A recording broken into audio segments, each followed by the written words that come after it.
I can't see it. He's got it shut off. Oh, does he? No. There's nothing up there. Okay, Here we now go. I see it. Yeah, go ahead.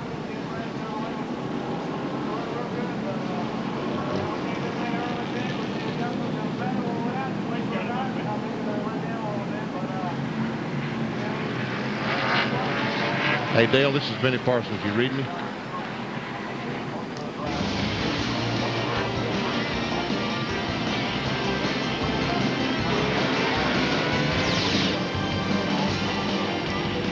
Let me check this radio.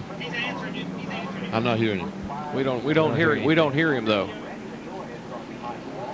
Earnhardt Jr. No. Hoppy is hearing it. We're not hearing it. We don't hear him. No, you're not hearing voices. I was trying to talk to you a moment ago, Dale. We're just not hearing you. Try it again. All right, I got a copy, Benny. How's it going? All right, man. You look like you're doing all right.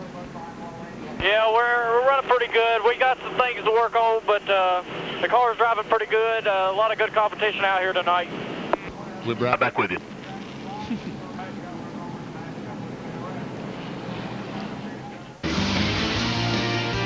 Our Speed World coverage of NASCAR Busch Grand National Series action from Richmond International Raceway is being brought to you by Midas. For quality service, visit your neighborhood Midas today.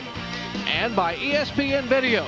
Get your officially licensed NASCAR videos from ESPN Video. Well, let's show you while we're under caution for the 6th time tonight, coming out on lap number 81. And folks, it's a mess. There's the end result of the caution flag.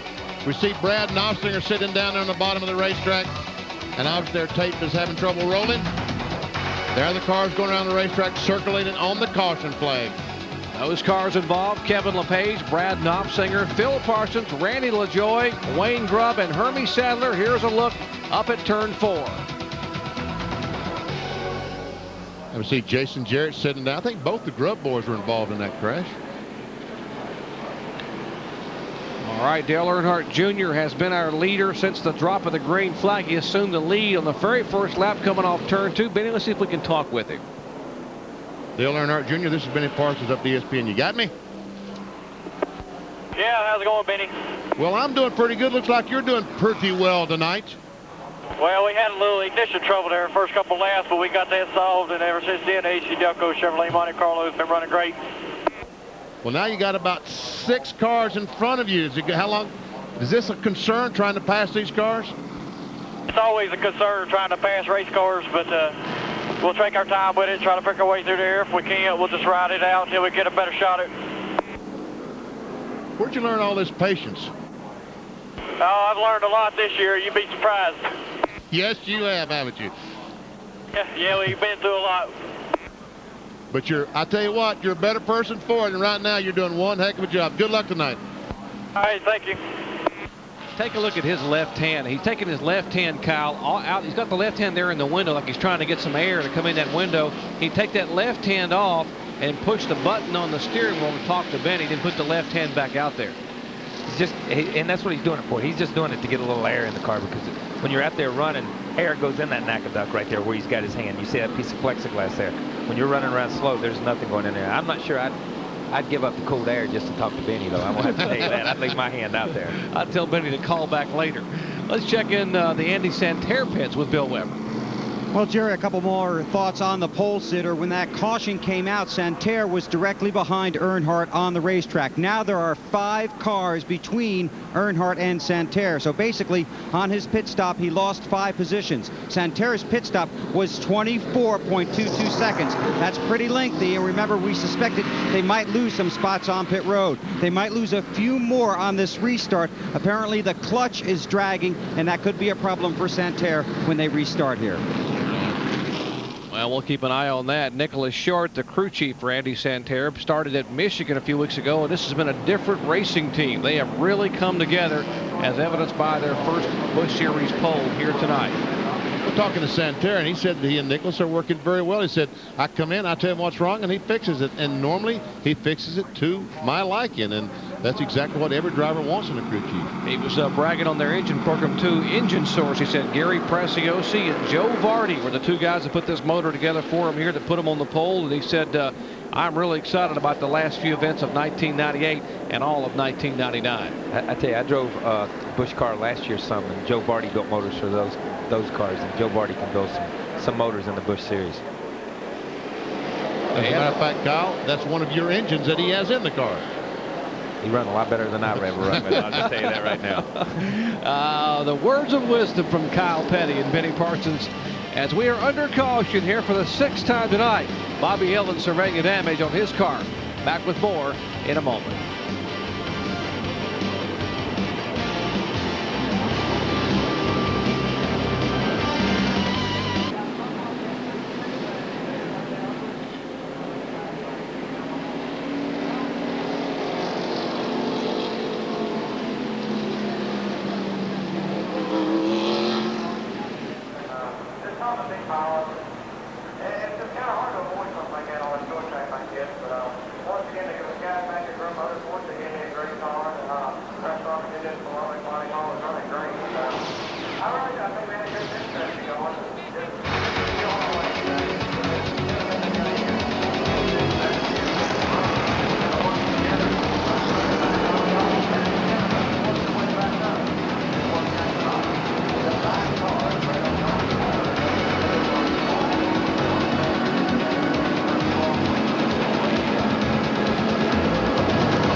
Ago, they've waved the green flag on lap number 93. And look at Earnhardt Jr. on the outside. He has passed 2 cars on the outside already.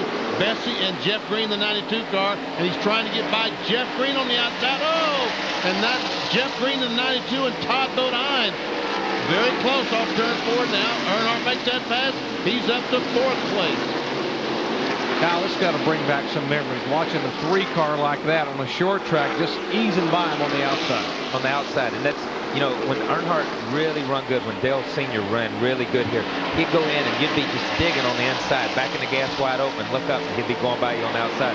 And I was thinking that at the beginning of the race. You know, these guys are Busch guys getting ready to move up to Winston Cup at some point in time. And to think that you're going to have to worry about that 3-car for the next 30 years has got to be a disheartening thought right now. That's got to be not only disheartening, that's downright depressing. I'm thinking about retiring right now. I'm just telling you. He goes by Michael Waltrip, moved into 2nd place. Only Tracy Leslie is remaining car left. Take a look at the short track leaders. 8 races. The average finish for Little E, 6th, a little over past 6th, and that's why he has sort of moved away. Kenseth and McLaughlin, his 2 closest competitors in the points, 13th, averaging about 13th place on the short track. And this is for the lead. Tracy Leslie, the Lysol car, has the lead. Not for long. Wow. That car, the AC Delco car, is so good. Tony Uri Jr., Senior, do a great job. Right there. And Earnhardt Jr. does a great job driving. Now watch Todd Bodine in the Slim Jim car and Jimmy Spencer here. This is what short track racing's all about. A little sideways for Todd. Hang on, grabbing that steering wheel, swatting flies in the cockpit. And Kyle, that's what short track racing's all about. That is, and you know, you look at it and you say, well, Jimmy got into him a little bit. Yeah, Jimmy got into him a little bit, but Jimmy gave him room to save it too. And that's one thing that short track racing, real short track racing, is all about.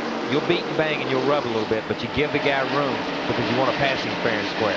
And this is what he's trying to do right now. Pass him fair and square. This is a battle for 3rd position. Give it to Spencer. All right, Ray Dunlap is caught up with 1 driver who's still standing and waiting, Bobby Hillin. Yeah, that's absolutely right, Jerry. A record-breaking week for Mark McGuire, but a heartbreaking night for you. Tell us what happened. just disgusted. You know, second time we've had clutch problems with this car. Something wrong with the pedal assembly in it. It's bit us twice now. From the start of the race, we were falling back because I couldn't shift gears, and finally just wouldn't shift. And headed for clean shower and everybody. We thought we were going to have a good night tonight. Well, the crew just gave him the signal to get back in the car, so they're going to try to get him back out on the racetrack. He's had a couple of good runs going the past few weeks. Had a great run going at Darlington, and one of disheartening run after running up in the top 10 early for Bobby Hillin. That was his battle for the 12th spot between Jeff Green in 92 and Dave Blaney in 93. There's Dick Trickle. Lyndon Amick is now back. And here's a battle for second spot. Put Spencer into second spot.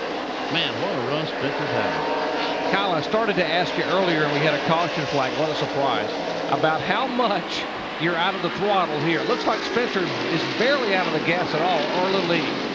You know, with the push cars, I'm really not that acquainted with them. With the Winston Cup car, you come down, you get off of it, almost you run it straight to the corner, get off it, and then try to stay off the brakes. You see Spencer, he makes a lot of time through the middle of the corner, just letting the car freewheel by itself. They're back on the gas right coming as they come off of the exit to turn 4, down next to the inside pit wall there, and you jump out of it way back up here.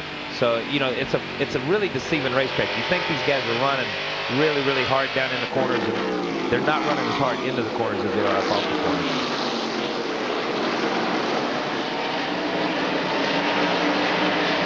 Speed's coming by the line, showing that Spencer is the quicker of the two. Oh, and we see Lyndon Amick and Elton Sawyer get together. And Elton Sawyer pancakes the right side of the car, and the caution's out because there's debris on the racetrack. Coming inside you. Caution is out. Caution is out. Clear low right there. Clear low.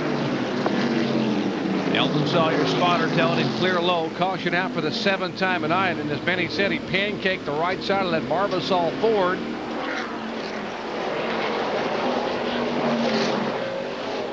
You will see Lyndon Amick in the 35 car does not realize that the 35 is up there, moves up the racetrack, and we see the contact between the two, and that's the rear tail panel off the 35 car we see bounced on the racetrack. And Elton Sawyer has no choice but just slam the outside wall. All right, different angle. Here's what Carl Simmons saw as they came by the flag stand. Where's the contact? Yeah, I don't think Lyndon had any clue that he was there. He moved up on him, and you could see the left front fender on Elton's car was caved in, and it just took him straight in the outside wall. Elton Sawyer had moved up into 5th in the point standings after a 12th place run at Darlington, and he was hoping to gain some more tonight, but this one will cost him a little while as we're under caution here. We saw just a moment ago, we saw Jimmy Spencer had the fastest lap. This might be the only car that can run with Earnhardt Jr. tonight. All right, we'll have a restart coming up after the break, and we'll check on the Zippo driver, Mr. Excitement, Jimmy Spencer, under caution for the 7th time tonight. Little E is our leader.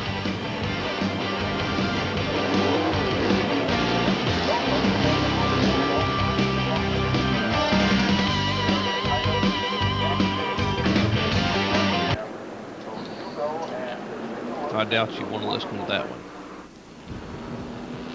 I guess he was talking about talking to him. Yeah, but I mean, we would also have the capability of listening, so I don't think that's probably a wise move.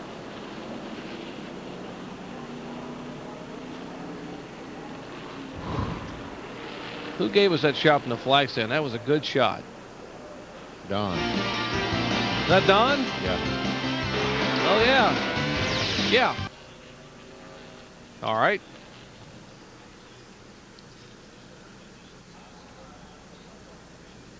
.104 I've got.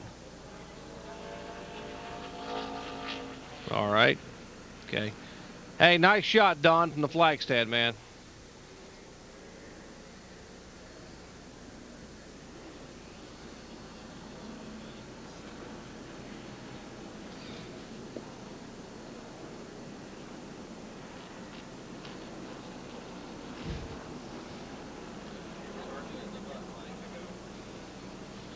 Yeah.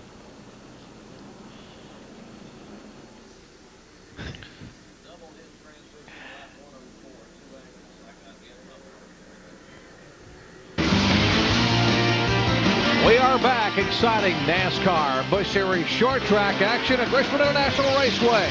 Caution number 7 coming out of lap 104. Here's what happened.